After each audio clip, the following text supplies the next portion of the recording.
Bismillahirrahmanirrahim. Assalamualaikum warahmatullahi wabarakatuh. Izin kepada dosen pengampu yaitu Bapak Ihsan Maulana, saya untuk mempresentasikan tugas saya di mata kuliah ini, yaitu yang berjudul USKES. Oke, slide selanjutnya. Sebelumnya saya ingin memperkenalkan diri. Perkenalkan, nama saya Fani Nur Ajijah, NIM 23040194 dari mata kuliah Desain dan Pemrograman berorientasi objek dari Ilmu Komputer A3 Raksa Malam. Oke, selanjutnya.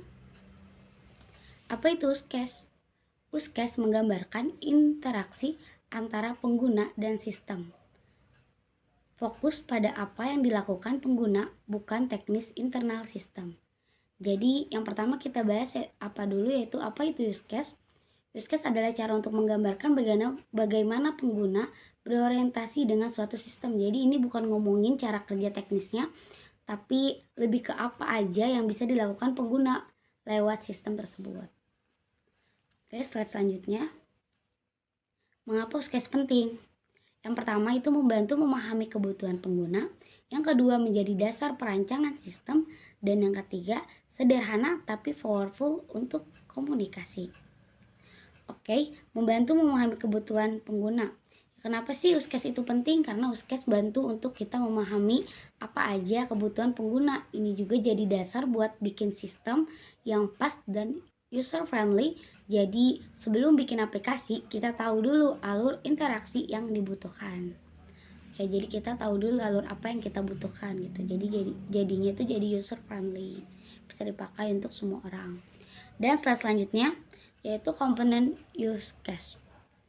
Aktor, pengguna sistem. Aktor itu pengguna sistem dan USKES itu fitur yang digunakan, dan sistemnya itu yaitu aplikasi, dan relasinya hubungan antara aktor dan fitur.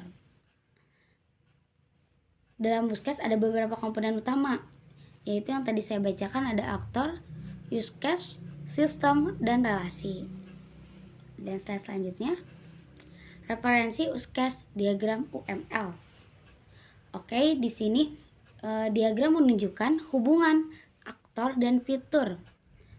Dan elemen oval dalam kurung fitur, stick figure atau aktor, dan garis koneksi. Biasanya USKES divisualisasikan lewat diagram UML, dibentuk lewat diagram UML. Bentuknya simpel, aktor digambarkan pakai stick figure, jadi ada aktor digambarkannya seperti stick figure, jadi kayak orang tapi cuman garis doang gitu.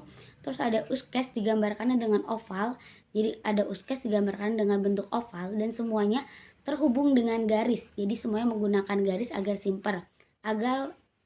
simple untuk membantu kita lebih mudah paham.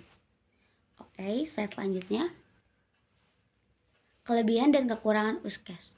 Pertama itu ada kelebihan. Satu, mempermudah pemahaman sistem oleh tim pengembang. Selanjutnya ada fokus pada kebutuhan pengguna. Selanjutnya ada menjadi dasar untuk desain, implementasi, dan pengujian sistem. Selanjutnya ada mengurangi kesalahan pahaman antar stakeholder. Dan terakhir ada referensiasi visual yang mudah dipahami. Dan sini ada kekurangannya, bisa kita lihat. Pertama, ada tidak menjelaskan detail teknis atau logika sistem. Terus ada bisa terlalu umum jika tidak dibuat dengan tepat. Selanjutnya ada membentukkan kolaborasi intensif dengan stakeholder, dan terakhir ada kurang efektif jika digunakan tanpa dokumentasi pendukung lainnya. Dan di sini kita bisa lihat kelebihan dan kekurangannya USKES gitu. Oke, slide selanjutnya, contoh dan penjelasan fitur USKES. Di sini aku menggunakan contohnya aplikasi pengingat minum air putih. Kenapa aku menggunakan contoh itu? Karena kita tahu dalam kehidupan itu air putih sangat penting banget, dan kita pasti sangat lupa untuk minum air putih karena terbiasa dengan hal kecil ya dilupakan, jadi terbiasalah gitu banyak melupakan hal kecil gitu. Jadi aplikasi pengingat minum air putih itu sebenarnya sangat penting. Dan kenapa ada aplikasinya, aku pernah lihat di teman aku tuh dia tuh jadi di handphonenya ada jadi pengingat minum air gitu. Jadi cara kerjanya itu seperti alarm. Jadi kan kita banyak, apalagi zaman sekarang tuh banyak banget menggunakan handphone ya, gadget gitu, jadinya kita bakal fokus semua pekerjaan, aktivitas tuh banyak kan di handphone.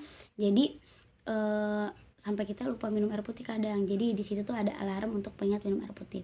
Dan contohnya di sini ada masalah, banyak yang lupa minum air putih yang cukup. Terus solusinya aplikasi pengingat otomatis. Ini yang apa sih namanya, aplikasi pengingat minum air putih. Solusinya dari dari banyaknya orang lupa minum air putih. Dan yang terakhir ada penggunanya. Penggunanya siapa aja? Siapa saja yang ingin menjaga pada minumnya.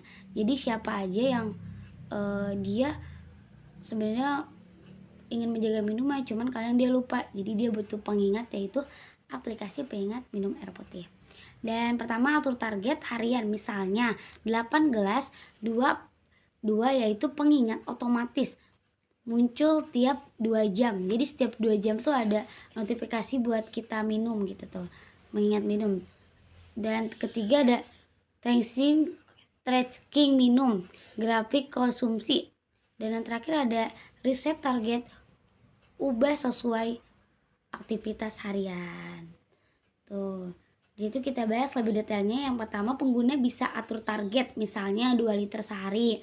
Lalu ada pengingat otomatis tiap beberapa jam. Kita juga bisa lihat grafik jumlah air yang udah diminum. Dan kalau target harian mau diubah, bisa di reset kapan aja.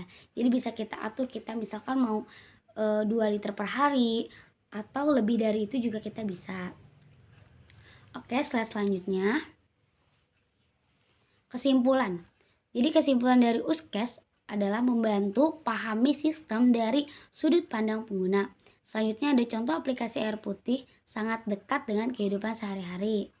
Kesimpulannya nih dari kenapa aku mengambil contoh aplikasi pengingat minum air putih, karena itu sangat dekat untuk kehidupan sehari-hari. Dan USKES bisa dipakai untuk sistem kecil hingga besar. Dan contoh kecilnya adalah minum aplikasi pengingat minum air putih. Terus dari sini bisa disimpulkan kalau USKES itu penting buat memahami sistem dari sudut pandang pengguna. Contoh aplikasi pengingat air ini menunjukkan gimana sistem sederhana ini bisa sangat membantu kehidupan sehari-hari, dan dengan USKES pengembangan sistem jadi lebih terarah gitu. Oke, slide selanjutnya yaitu pengakhiran. Dan terima kasih. Mungkin itu saja yang bisa saya sampaikan. Kurang lebihnya saya mohon maaf. Wabillahi taufiq wal hidayah. Wassalamualaikum warahmatullahi wabarakatuh. Terima kasih dan jangan lupa minum air putih.